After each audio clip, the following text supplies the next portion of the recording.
Kemudian pertanyaan yang kedua, boleh anzina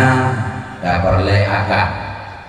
pojek rumah haram bagi mak apabila makna musafir. Anak zina agam ikut ke mahram berlima urinang mudina maklahian hati buah itu anak dina yang hana bapak kerana yang hana terjadi anak uri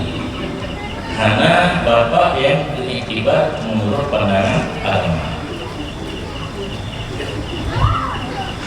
menyamak anak dan dia kemarah menyaina leuragam dia kawin uragam yang mudina dan tidak urina lahir rina yang dia kawin karena dalam pandangan agama dan negara memang teruk. Jadi memang subuh masa mengenai yang hasil daripada zina dan ada hikmah serta jadi mahram biasanya musafir anak haram safar dan para mahram. Demikian.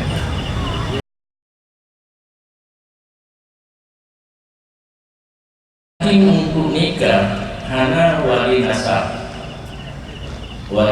ayah ne abang apa anak berbeda kepada wali am yaitu KUA Madinah. Dari KUA dari kawin roh haiten dan wali haiten pun haiten sama sekali sama